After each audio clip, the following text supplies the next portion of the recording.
अशहदु अन्ना मुहम्मदर रसूलुल्लाह।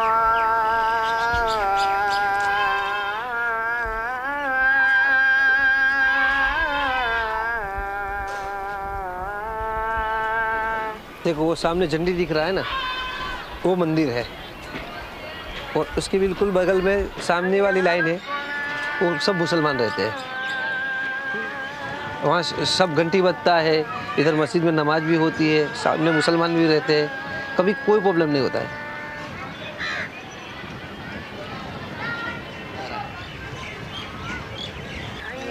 यहाँ ये पूरी बस्ती है ना, मतलब ये सोसाइटी ब्रह्मपुल बोलते हैं उसको। यहाँ पे ये देखो चाचा बैठे रहे, ब्राह्मण है, वो नीचे बैठे देखो, और ये बाजू में ये सब है, ये पटेल है, ये बनिया है, और हम मुसलमान हैं, एक ही पोल में रहते हैं। यहाँ कोई मगजमारी मतलब नहीं है, यहाँ सब आराम और चैन सुकून से रहते हैं। ये गांव का पानी ऐसा है, यहाँ कितनी कौम रहती है, मतलब आज तक कोई दंगा नहीं हुआ है, कोई त्यौहार ऐसा नहीं है कि हिंदू या मुसलमान का नहीं हुआ है। I have returned to the village of Napa in Gujarat after 3 years. I had come here in 2007 while we were making a film that followed the trail of Mahatma Gandhi's Salt March. I had discovered then that Napa had remained peaceful during the 2002 riots. All around Napa there had been terrible communal rioting with fundamentalists attacking Muslims. Yet Napa had been able to keep the peace. I want to investigate how this peace had been constructed. I want to understand what is so special about this particular village. थोड़ा बताइए नापा के बारे में। सब है ना, हमारे जो मुसलमान भाई है ये सब हमारे लिए है ना, हमारा उपरारा लेता है कि इसको भी कुछ नहीं कहने का है, उसको नहीं बोलने का है, ऐसा ही सब भाई है। अभी तक हम सब होटल है ना, सब बाहर का आदमी आके भाई को पकड़ेगा ना तो हम इसको पकड़ने नहीं देंगे, हम इसको मारने नहीं देंगे, चाहे जो हिंदू हो गए। मैं मुसलमान हूँ, ये हिंदू है, लेकिन इनको हम बाहर का आदमी टच करेगा इसको करने नहीं देंगे हम। हमारे कुछ प्रॉब्लम होगा तो ये हमको टच नहीं करने देगा। क्या बाहर के लोग ने आके भड़काने का कोशिश किया? इनाम रखेला 2 लाख रुपये। हाँ किया था, इधर वो कैबिन चलाने का 2 लाख इनाम रखा था, ये गांव का कैबिन चलाओ 2 लाख इनाम। इनकी ऐसी इच्छा थी, इनकी धारणा ऐसी थी कि ये गांव बाकी रह गया है तो उसको अंदर ले लो, तो ये गांव भी बाकी ना रह गए। अभी कोई मंदिर में बम रख देगा तो किसका सिर आएगा? मुसलमान ने बम रख दिया, मस्जिद में रख देगा तो होगा हिंदू ने रख दिया, वैसा फिर धमाल होगा नहीं इधर। पर आप लोगों ने ये शांति कैसे रखा है यहाँ के सब बड़ी अच्छे ने, बड़ा भाईचारा चलता है और बड़े सरपंच है वो सब अच्छे है, सबन अच्छे इधर। मुसलमानों पर ये अटैक्स हो रहे हैं, तो ये नापा कैसे बच गया? नापा मतलब मैं जानना चाहता हूँ ये खासियत क्या है नापा? बस हमारी शक्ति से, हमारे जो संबंध है, संबंध से बच गया। बाबू का और हम दोनों हिंदू भाई और मुस्लिम भाई साथ में बैठते उठते हैं, एक दूसरे को विचार जान लिविज करते हैं। ये कुर्बानियाँ देता है तो उनका गांव के ऊपर जबरदस्त प्रभाव है इनके फैमिली का, तो वो उनके खड़े रहने से बहुत सी बातें हल हो जाती थी। फिर हिंदू भाई का अपना खुद का एक रोल था, क्योंकि वो भी जाहिर जिन के आदमी थे, तो ये सबकी वजह से क्या होता, सबका एक अपना अपना प्रभाव था, अपना अपना एक दायरा था, और जो इसके साथ लगे हुए थे वो सब प्रभावशाली लोग थे। एक रोज 2 दिन हम सब इकट्ठे हुए, हिंदू और मुस्लिम, और शांति समिति एक मीटिंग बनाई, बराबर ना, हिंदू और मुस्लिम दोनों मिलके। 1992 के अंदर we are constituted one committee, we are the calling the name of Shanti Samiti. तो वो क्या शांति समिति का एक मकसद हमने, मैं से आपको बताया, कॉन्स्टिट्यूशन तैयार हुआ था, उसके मुताबिक ये था कि गांव के अंदर कभी भी कोई इस तरह हिंदू मुसलमान के साथ, चाहे व्यक्तिगत हो चाहे सामूहिक हो, जो कोई घटना घटती है तो उसको सब बैठ के सर जोड़ के बैठ के उसका निराकरण कैसे लाना, उसकी चर्चा होती थी उसमें।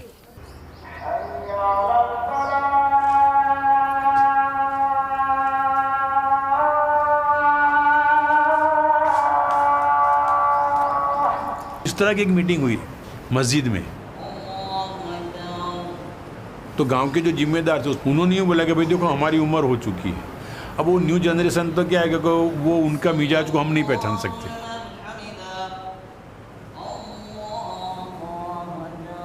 अब जो यंग लड़के जो है उसमें से नए तैयार करो और ये हालात जो आ रहे हैं उसके अंदर ये लोग आज काम करें नए, तो गांव ने बात को स्वीकार कर लिया था।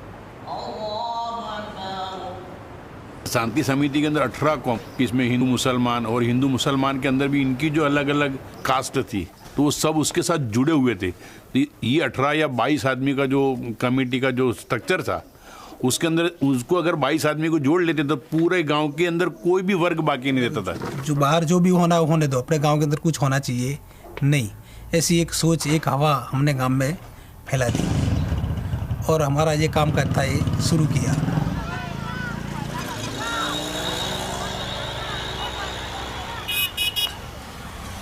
तो सच में थोड़ा उस टाइम पे डर ऐसा लगता था तो कुछ ना कुछ करना ही पड़ता था। ऐसी हवा आती थी, हवा की वजह से क्या कुछ ना हुए, हम मुड़ के अपना गोल क्या था कि कुछ होना चाहिए नहीं, इधर कुछ दखल नहीं होनी चाहिए, कोई घटना बननी नहीं चाहिए, हमारा गोल वही था बस। और मैंने तो डिफेंस का काम किया है। नेगेटिव जो सोच रखते थे उनका मैं एक लिस्ट बनाया था 25-30 आदमी का, और उसको बोल दिया था कि ये जो तुम आगे पाछे होगे, कुछ अटक चाला करोगे, कुछ क्राइम करोगे तो पुलिस में आपका नाम दे दूंगा मैं। तो वो तो फिर पकड़ में आ गए।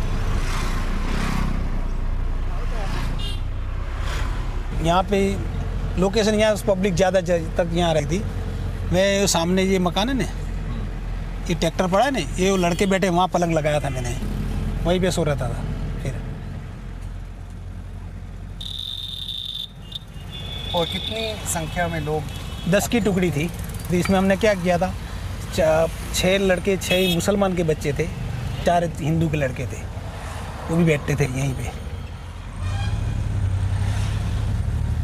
क्या आपको ये डर था कि मुस्लिम कम्युनिटी पर अटैक होगा? हाँ।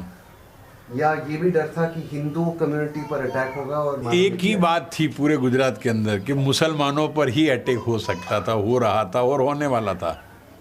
इसके अलावा तो किसी और कम्युनिटी का कोई सवाल ही नहीं था, क्योंकि पूरा के पूरा हर जगह पर यही तो हो रहा था।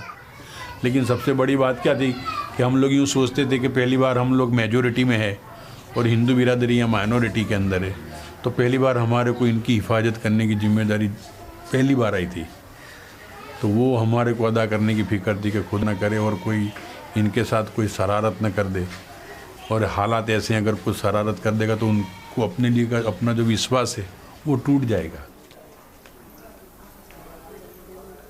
ये कौमी एकता के अंदर सबसे ज़्यादा जो बर्दाश्त करना पड़ा तो ये इनको करना पड़ा है। हाँ, उनका समाज उनको टीका करता था और दूसरा समाज इन पे शंका करता था, ऐसी दुविधा थी। तो जाएगा तो फिर जाएगा और फिर भी वो अपनी जगह पर अट्टल, कोई जगह पे गड़बड़ नहीं, क्योंकि इनके बारे में तो ऐसी रूमर चलती कि बात मत पूछो। तो बाहुबा की गाड़ी निकली है। संसदમાં દિલીપ પટેલ કરી છે મંત્રી, તો વાતની બંગડીઓ મોકલી કે તમે બીજ જાઓ તો ડરપોટ છો, તમે બંગડીઓ પહેરો. આવું કેમ સંભાળ્યું છે? બંગડી પહેરી દો, નેતા બધાને કાઢી મેલો. આ જે બહારથી આવ્યા છે ને એ બધાને કાઢી જ મેલો, અહીં ના રાખશો. ભાઈ અમે રાખ્યા તમને શું થયું હતું?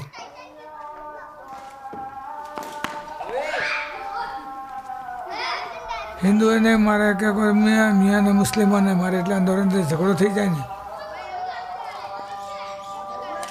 નિર્ણય તો એ કે બહારવાળા આવીને તોફાન કરે તેને તોફાન નહીં કરવા દેવાનું, કે ભાઈ તમે તમારું ગામ જતા રહો, પાછા જાઓ. એટલે કોઈને અવાજ નહીં દેવાનું, જે હોય પાછા જ જાઓ, પાછા જાય નહીં. કોઈને ડગોબાજી કે આપણે એવું વ્યક્તિ નથી કે ભાઈ આ હિન્દુ છે ને મુસ્લિમ છે, કાંઈ બધા સાથે જ.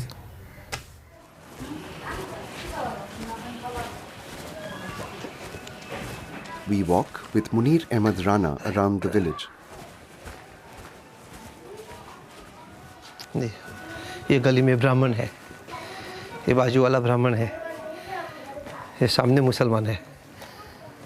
ये क्या है नापा के बारे में? और जगह मैंने देखा है गुजरात में तो बहुत दूरी हो गई है हिंदू मुस्लिम के बीच में, यहाँ तो सब रहते हैं साथ में। हाँ, तो हमको कोई इतराज़ नहीं है, हम लोग तो रहते हैं सब मिलजुल के। और ये जो आवाज़ आता है अजान का, तंग नहीं आते हैं कभी कभी? नहीं, तो हर का त्यौहार हर के अपने से मना जाते हैं सब लोग, हमारा हाथ तो वो भी न कुछ नहीं बोले, इसका हो तो हम भी क्यों बोले। बात सही है ना।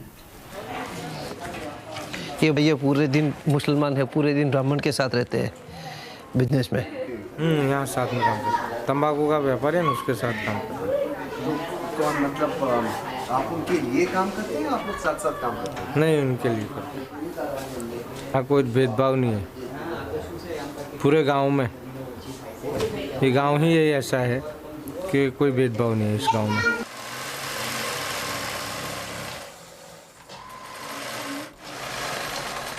हमारा भी रोजगार के माध्यम से ही चलता है। रोजगार बंद होता है हमारा। पहले से ही यहाँ का नेचर ही ऐसा है कि सब लोग आते मिलते जुल के रहते हैं और सब काम करते हैं और उसका गुजारा कर लेते हैं। कि सब लोग मजदूर हैं, मध्यम वर्गत है, सब पैसादार लोग नहीं है यहाँ पे। इससे क्या है कि सभी लोग सब डेली वेजिस जो कमाते हैं, फिजूल वक्त का उसको टाइम नहीं है। कोई झगड़ा करे, कोई दंगा फसाद करे, ऐसा कोई टाइम कोई भी व्यक्ति को नहीं है। इसलिए ये मेजर इफेक्ट है इस गांव की।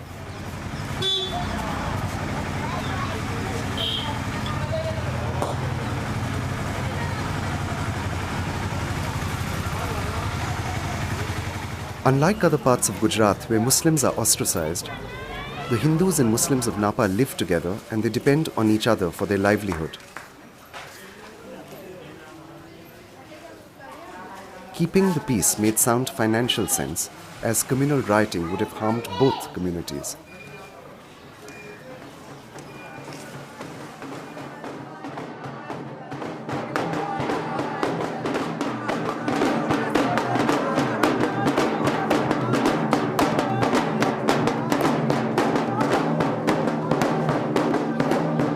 This is an old peace.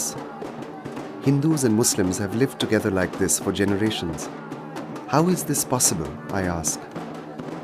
They tell me about a third force, the Mole Salam Girasias. Gratia समाज एक ऐसा समाज है कि कोई भी बस्ती हो, किसी के भी साथ सेट हो जाते हैं लोग। सबसे पहले हिंदू थे, जो मोहम्मद बेगर के टाइम में उनको बंदी बनाया गया था। ग्रासिया समाज को हिंदुओं ने स्वीकार नहीं किया, फिर उन्होंने इस्लाम स्वीकार किया। हिंदू और मुस्लिम दोनों से अलग है। वो अपने रीति रिवाज में जब शादी करते तो हिंदू जैसा ही।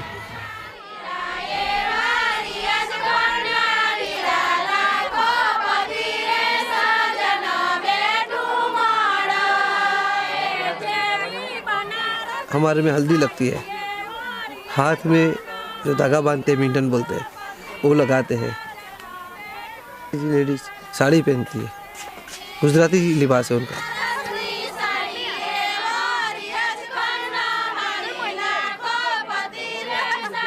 और कोई नापावटा ग्रासिया समाज में शादी हुई तो हिंदू ना हो ऐसा नहीं बनता है, हिंदू इन्वॉल्व होता ही है इसमें।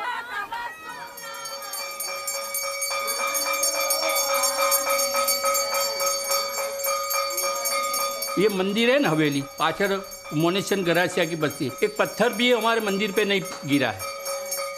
और बाहर के वो महादेव है ना, तुम नहीं देखे, वो काड़का माँ मंदिर है, वो बड़े महादेव, वहाँ बीचे बीच वो गरासिया लोग मुसलमान मोनेशन गरासिया और रखेवाल करते थे। रात को हम रात को 1 बजे चाय भेजने हम अकेले जाते थे पिलाने के लिए।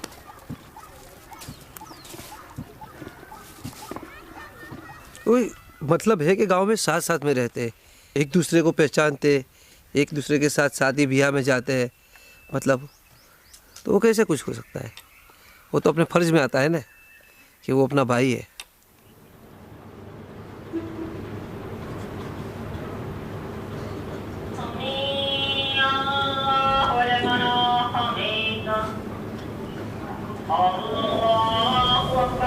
Napa also had to feed the thousands of Muslim riot victims who came here to seek shelter. Several relief camps were organized in the village.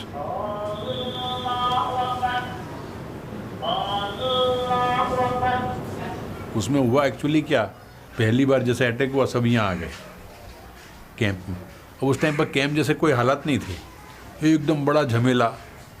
अब सब आ गए तो भी सोचा कि अभी इतने सब तादाद में लोग आ गए, अब उनका खाना खिलाना तो ज़रूरी है, उनको रखना। तब सबसे बड़ी जगह मदरसे से बड़ी जगह कोई नहीं थी, क्योंकि उसमें कोई लेडीज़ भी थी, नौजवान लड़कियां भी थी, तो उनको फिर अलग अलग रूमों में रखने के लिए जगह वही थी।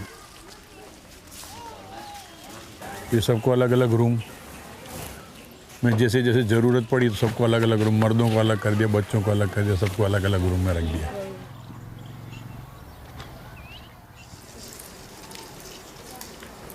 मैं तो त्रिकोण फाउंडेशन का काम करते हैं, तो बाटे में घूमता है ना, सबको दवा देते हैं। कहते कि वो सब कैंप वाला है ना, वो आया है, उसको भी दवा देना। वो भाग आया था ना मुस्लिम बाहर से, उसको प्रसूति भी हमने करवाई थी। कहाँ को वो तो जग डरती कहाँ जाए, वो एक कैंप में उसकी प्रसूति करवाई थी हमने। ફરિયાદ થઈ એટલે બધા અનાજ બધું ઉઘરાવતું હતું અને જો આ મધુબેન કંઈક જમવાનું કંઈક હોય ને તો બનાવતી જેને તો કે શા મધુબેન તમ મદદ કરશો ખાવા બનાવી वो કરવા લાગીશું તો બનાવતું તો ત્યાં કન્યાસારે બનાવેલું પછી यहाँ नहीं बच्चों का घर तो पे यहीं बनावेલું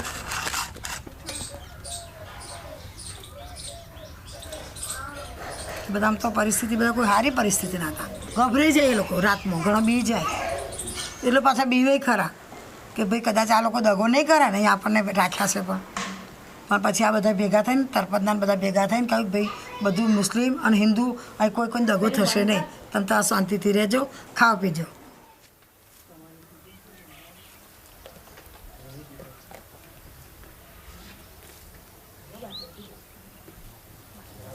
वो उल्लड़ में चले आए, सब दारू पी के उल्लड़ करा, वो करंट रख दिया तो सब बच्चे सब मर जाए, मुसलमान मर जाने चाहिए गया। पटेल को ऐसा बोले वायर छूटा कर दिए ले और बधु कराए थे सैलेंट नागजी बधु कराए मन बीजू का मस्जिद में पत्थर मारो कहो ऊपर दारू पीधो ऊपर नाना बच्चा लई गया ऊपर घा मुतरा बधु भरी गया ट्रेक्टर ने अंदर पढ़वानु कुरान साहिब बधु ज लई गयेला।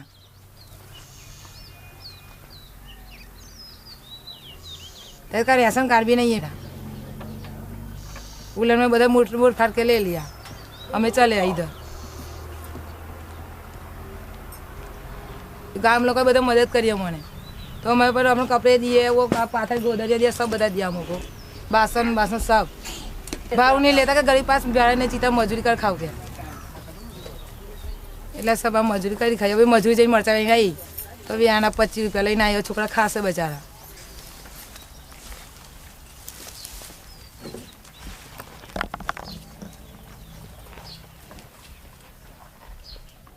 अच्छा गमता है, हाँ तो शांति है हमारे, कोई जाने कोई तकलीफ नहीं हमारी रही है। सब नौमू बचा हमारा यहाँ है, नौमा बस्ता चलता ही।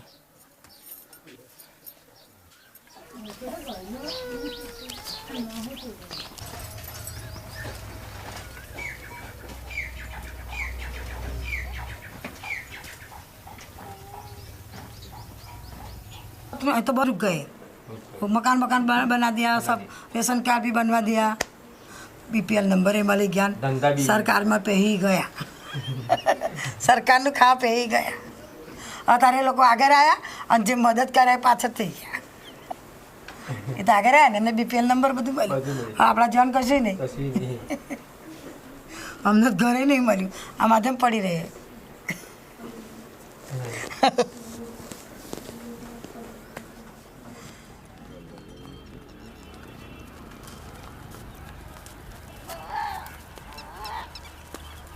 I worry that the peace is fragile.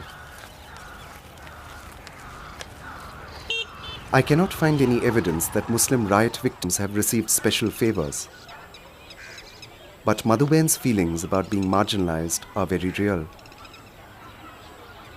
In a poor village like Napa, won't economic deprivation cause social tensions between Hindus and Muslims? I also discover something terribly disturbing. The Hindus of Napa have gradually been leaving the village.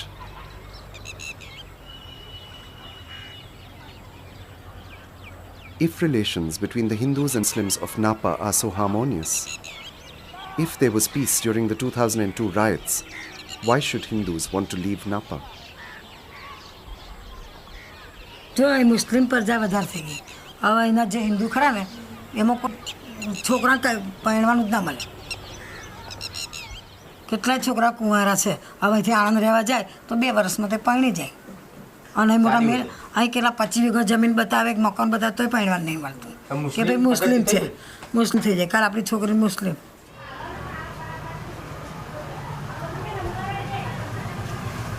पर personally आप आनंद गए यहाँ से, अभी आप आनंद में रहते हैं, तो क्या कारण था? आप यहाँ भी तो वो क्या है कि पहला तो मैरिज का प्रॉब्लम होता है.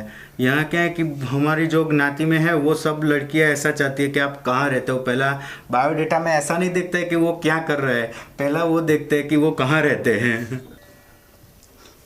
वो अभी शादी हुई 3-4 महीना हुआ, अहमदाबाद की लड़की है, बराबर. ऐसा नहीं कि पर किसी को मगज में बैठ गए कि वो मोमेडन की गांव है, इधर लड़की ना दे, पर ऐसा कुछ है ही नहीं, पर वो मगज में बैठ जाता है. અત્યારે ઓન જોડે લવ ચાલતો હોય, ઓન જોડે ચાલો, હિન્દુ છોડી મુસલમાનના છોકરા જોડે હોય લવ ચાલતો હોય. એ કાલ આપણે ઘરે મુસલમાનનો છોકરો લઈને ઉઠાઈને નાઈ જાય, એટલે છોકરી હટ લઈને કોઈ ના લઈ જાય, અને એની છોકરી આપે નહીં એટલે બધું બહાર જતું રહે.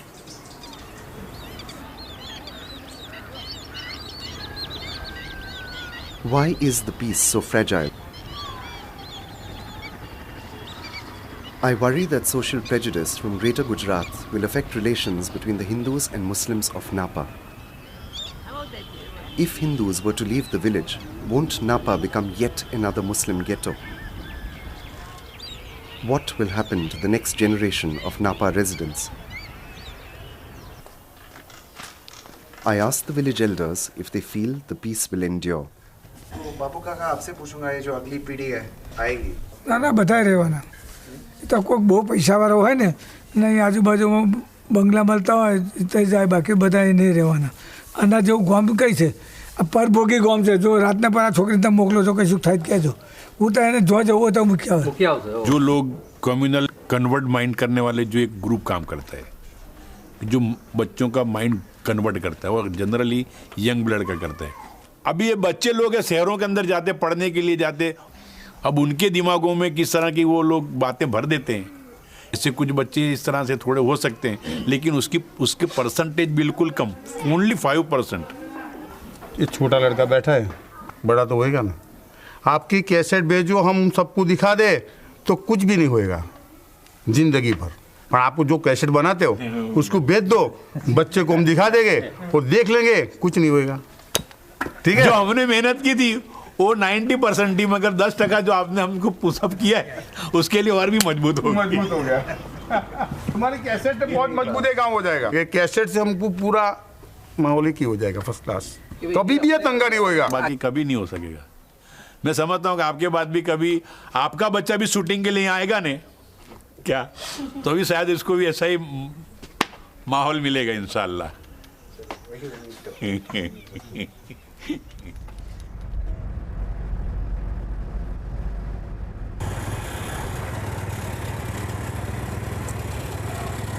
देश प्रेम आधा ईमान. जो तुम देश को वफादारी नहीं करोगे तो तुम खुदा के साथ भी वफादारी नहीं करोगे. ये यहाँ का मुस्लिम समझता है. और दूसरी बात क्या कि यहाँ के हिंदू लोगों ने जो मुसलमानों के साथ अच्छा सुलूक किया है ने, वो दुनिया का मुसलमान के साथ नहीं कर सकता. और ये बात हमने अल्लाह लेला हम बता दे कि तुम्हारे अंदर अदालत में जाके लड़ने की हैसियत नहीं. अदालत में लड़ा था कौन है? ये तुम्हारे एडवोकेट कितने? सब हिंदू बिरादर है. ये तंजीम में जो NGO चलती है उसमें मदद करने वाले लोग कौन है? ये तीस्ता सेतलवाड़ कौन है? हैं? सब तो हिंदू है. एक बात बताइए आप, चलो मेरा गांव कितना समृद्ध ताकत वाला है, मुसलमान की ज़्यादा बस्ती है, बराबर है, मगर सब हिंदू अगर तय कर ले तुम उनका क्या बिगाड़ सकते हो? लेकिन वो तुम्हारे साथ अच्छा सुलूक करना चाहते हो, इसलिए तो तुमको हैरान नहीं करते. भले उनके लीडर 2 होंगे. अब ये जैसे बताया हमारे गांव में भी 2-3 आदमी ऐसे हैं जिनके ख्यालात कुछ गलत है, उन्होंने बहकाने की भी कोशिश की, लोग बहके नहीं. आवाम समझती है कि हमारे साथ इनका इतना अच्छा सुलूक है, कोई कुछ भी कहे.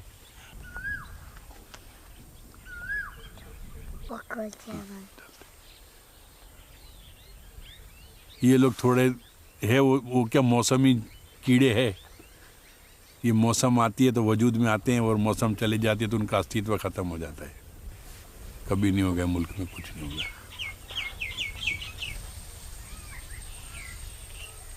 चाहे कितनी शक्तियाँ भले न काम करे, कुछ नहीं होगा. ये अंदर से मैं कह रहा हूँ.